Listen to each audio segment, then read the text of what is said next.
மக்களுக்கான ஆட்சி அமைய விரும்பும் மாற்றுக் கட்சி நண்பர்கள், இயக்கங்கள் ஆர்எல்வி மக்கள் முன்னேற்ற கழகத்துடன் ஒன்றிணைந்து செயல்பட அன்புடன் அழைக்கின்றேன். மாநில தலைவர் அருள் வெங்கட்ராமன் அறிக்கை. புதுச்சேரியில் 70 ஆண்டு காலமாக தங்களது சுயநலத்திற்காக மக்களை ஏமாற்றி பிழைப்பு நடத்தி வந்த அரசியல் கட்சிகள் இன்னும் மக்களை ஏமாற்ற தயாராகி வருவதை உண்மையான ஜனநாயகத்தில் நம்பிக்கை உள்ளவர்கள் உணர வேண்டிய காலம் வந்துவிட்டது.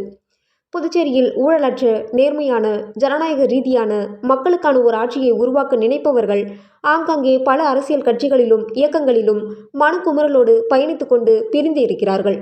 ஊரு ரெண்டு பட்டால் கூத்தாடிப்பாடு கொண்டாட்டம் என்பது போல மக்களை நேசிப்பவர்கள் பிரிந்து இருப்பதால் தனது சுய லாபத்திற்காக அரசியல் கட்சி நடத்துபவர்கள் மக்களை மறந்து கொண்டாட்டம் போடுகிறார்கள். இந்த நிலை மாற்றப்பட வேண்டும். பூனைக்கு யார் மணி கட்டுவது என்ற நிலையில் இந்த விஷயத்தில் ஆர்எல்வி மக்கள் முன்னேற்ற கழகம் தயாராக இருக்கிறது என்பதை தங்களுக்கு நான் தெரிவித்துக் கொள்கிறேன். மக்கள் முதல்வர் என்று கூறிக்கொண்டு மக்களை ஏமாற்ற முதல்வராக செயல்பட்டுக் கொண்டிருக்கிற முதல்வர் ரங்கசாமி அவர்களைப் போல் எனது 49 ஆண்டுகால அரசியல் வாழ்க்கையில் நான் இதுவரை பார்த்ததில்லை. நானும் 7 முதலமைச்சர்களுடன் அரசியல் பயணம் செய்துள்ளேன்.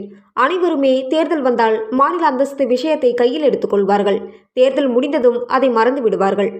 ஆகவே புதுச்சேரி மாநிலத்தை வளமான, நலமான மற்றும் மக்களின் வாழ்வியலை மேம்படுத்தி பாதுகாப்பான, தெளிவான பாதையில் கொண்டு செல்லவும், நேர்மையான ஜனநாயக ஆட்சியை நிலைநாட்டவும், புதுச்சேரியை இந்தியாவின் முன்மாதிரியான மாநிலமாக மாற்றவும் விரும்பும் அரசியல் கட்சிகள், மாற்றுக் கட்சி நண்பர்கள், பொதுநல இயக்க நண்பர்கள், அனைத்து தொகுதிகளிலும் மக்கள் பணி செய்து கொண்டிருக்கும் சமூக ஆர்வலர்கள், மக்கள் நலன் மீது அக்கறை கொண்ட நண்பர்கள், சமூக மாற்றத்தை விரும்பும் மகளிர் மற்றும் இளைஞர்கள் அனைவரும் புதுச்சேரியின் வளர்ச்சியை மட்டுமே நோக்கமாக கொண்டு புதிய சரித்திரத்தை படைக்க ஆர்எல்வி மக்கள் முன்னேற்ற கழகத்துடன் இணைந்து செயல்பட அன்புடன் அழைக்கின்றேன். மேலும் ஆர்எல்வி மக்கள் முன்னேற்ற கழகத்தில் தங்களை இணைத்துக் கொண்டு நல்ல பொறுப்புகளை பெற்று அரசியல் பணியாற்ற விரும்பும் நபர்களையும் அன்புடன் அழைக்கின்றேன். தனிநபர் நலனை துறப்போம், புதுச்சேரி நலனை முன்னெடுப்போம் என்று ஆர்எல்வி மக்கள் முன்னேற்ற கழகத்தின் மாநில தலைவர் அருள் வெங்கட்ராமன் அறிக்கை வெளியிட்டுள்ளார்.